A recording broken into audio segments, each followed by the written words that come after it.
out and get your joy up. Embrace this brand new day. Let light and love fill you up. Get your morning cup of Jubilee. So much goodness waiting, so much overflow. All this anticipation. Morning cup of Jubilee. Faith, love, and joy, the equation. Feeding your soul, you're amazing. Daily you're celebrating. Morning cup of Jubilee. Good morning. You have tuned into Morning Cup of Jubilee, and I am so glad to see you.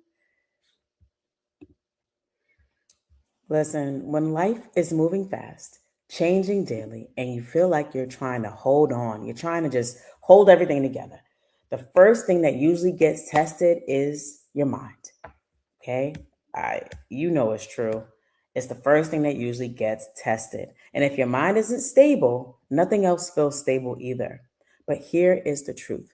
A sound mind is not something you just stumble into. It's something that you build. And we're going to talk more about how to keep a sound mind right after today's play of the day. We'll be right back. That's the clarity you give. Speak, 'cause I am listening. Yes, I'll capture every word you say. It's your will and your way, even if it robs them to cast me away. Your word is my protection and peace. And if you wake me from my sleep, or if you choose to send an angel while I dream, I wanna believe you the first time that you speak. Your word is my protection and peace. That you enjoyed today's play of the day. That was Maya Elizabeth. Her music can be found anywhere you stream music. Please don't forget to support independent artists because we out here doing the thing. Hi, I am Jubilee. You have tuned into Morning Cup of Jubilee. I help people heal, realign, and move forward with purpose. Now, I told you, we're going to get into how to keep a sound mind, how you keep from losing your mind with all these changes and everything happening in everyday life and in our world, okay? Especially in seasons where life feels uncertain, where you might feel unsupported or overwhelmed. You're not powerless in what you allow to shape in your internal world. And so today, I want to give you 3 practical tips to strengthen and stabilize your mind. In our sip of inspiration. Okay. 3 practical ways to keep a sound mind. 1, meditate on what is good. Okay. There is a discipline in choosing what your mind repeatedly returns to. I know it might sound like unreal, but I'm trying to tell you it's true. Okay. It's not denial, it's not avoidance, but it's direction. It's about intentionality. Be intentional about what you listen to, about what you watch, about the conversations you entertain, about the environments you stay in, because all of that is literally shaping your inner atmosphere. And scripture reminds us of this. Whatever is true, whatever is noble, whatever is right, whatever is pure, whatever is lovely, whatever is admirable, up my earring, if anything is excellent, praiseworthy, think about such things. That's Philippians 4:8. So this is not about ignoring reality, not at all. I'm not suggesting that at all. I am saying, though, it is about refusing to let negativity become the place where you live, become your home base. We have control over that.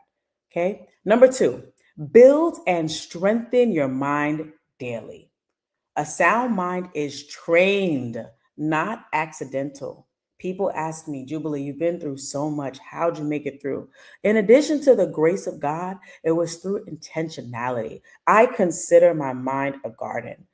I consider my mind an ecosystem, a community, a garden. Yes, it might sound crazy, but I make those analogies and those comparisons because that's how I treat it, right? How do we treat gardens, right?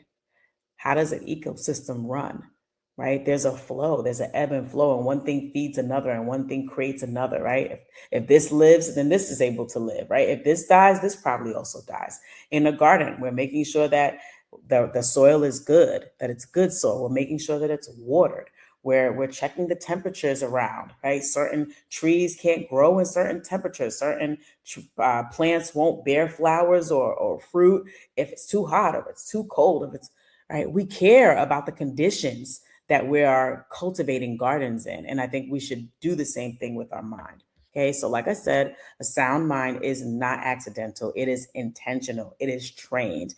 Think of it like mental weight training.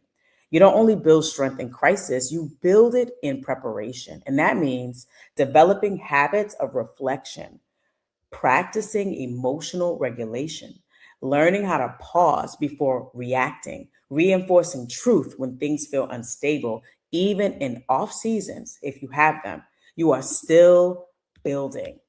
Because when pressure comes, you don't rise to the moment, you fall back on what you've already trained.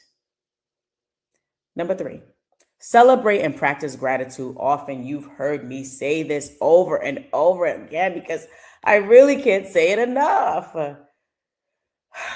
We don't have to wait for big old milestones. Like those are great as well. I'm just talking about like when I'm driving in my car and I make it, by the grace of God, I make it from my home to my office safely. And I'm like, Lord, thank you. Okay. Live in gratitude. It does wonders for the mind, for the heart, for the spirit. I'm just trying to tell you, okay? It's not just about the milestones, it's just about acknowledging goodness. Gratitude is not just a response, it's a practice, a lifestyle, a posture. When you slow down and say, thank you are literally grounding your mind, stabilizing your emotions, training your attention to notice what is working. In a world where there's so many things that we could criticize and say, oh my God, that didn't work, or that was terrible, or what have you, you literally are telling your mind, we are not going to focus on that. We see it, we're not ignoring it, and we're not trying to pretend like we live in some alternate reality. But what we are saying is, I see this goodness too over here. I see what worked. And I'm going to celebrate it. I'm going to acknowledge it. And so celebration literally becomes a deposit into your spirit. It shifts what your mind magnifies. I'll say it again. Gratitude shifts what your mind magnifies. And over time, gratitude literally builds your optimism, it builds resilience. Okay. And so I'm just trying to tell you, it's a golden ticket. Gratitude is a golden ticket. Try it. Try it. Try to replace every time you think about complaining about something, criticizing something, saying something's not working, how bad it is, how much worse it is now, all that. Try gratitude instead. Try saying, but you know what? This part right here is good. Okay. Try it. Let me know how it goes. Okay. Leave me a comment. Okay. So here's the reminder: you don't give away your mental stability every time something uncomfortable happens. You do have a say in what you meditate on. You do have a say in what you repeat internally. You do have a say in what you give your attention to. And that, my friends, is how you protect a sound mind and how you cultivate a sound mind. And so that is today's Morning Cup of Jubilee. I pray to God that if this blessed you, that you share it, you subscribe, you leave me a comment. Okay. Don't forget to subscribe to It's Jubilee TV. And I'll see you next time on Morning Cup of Jubilee. Love y'all. Bye.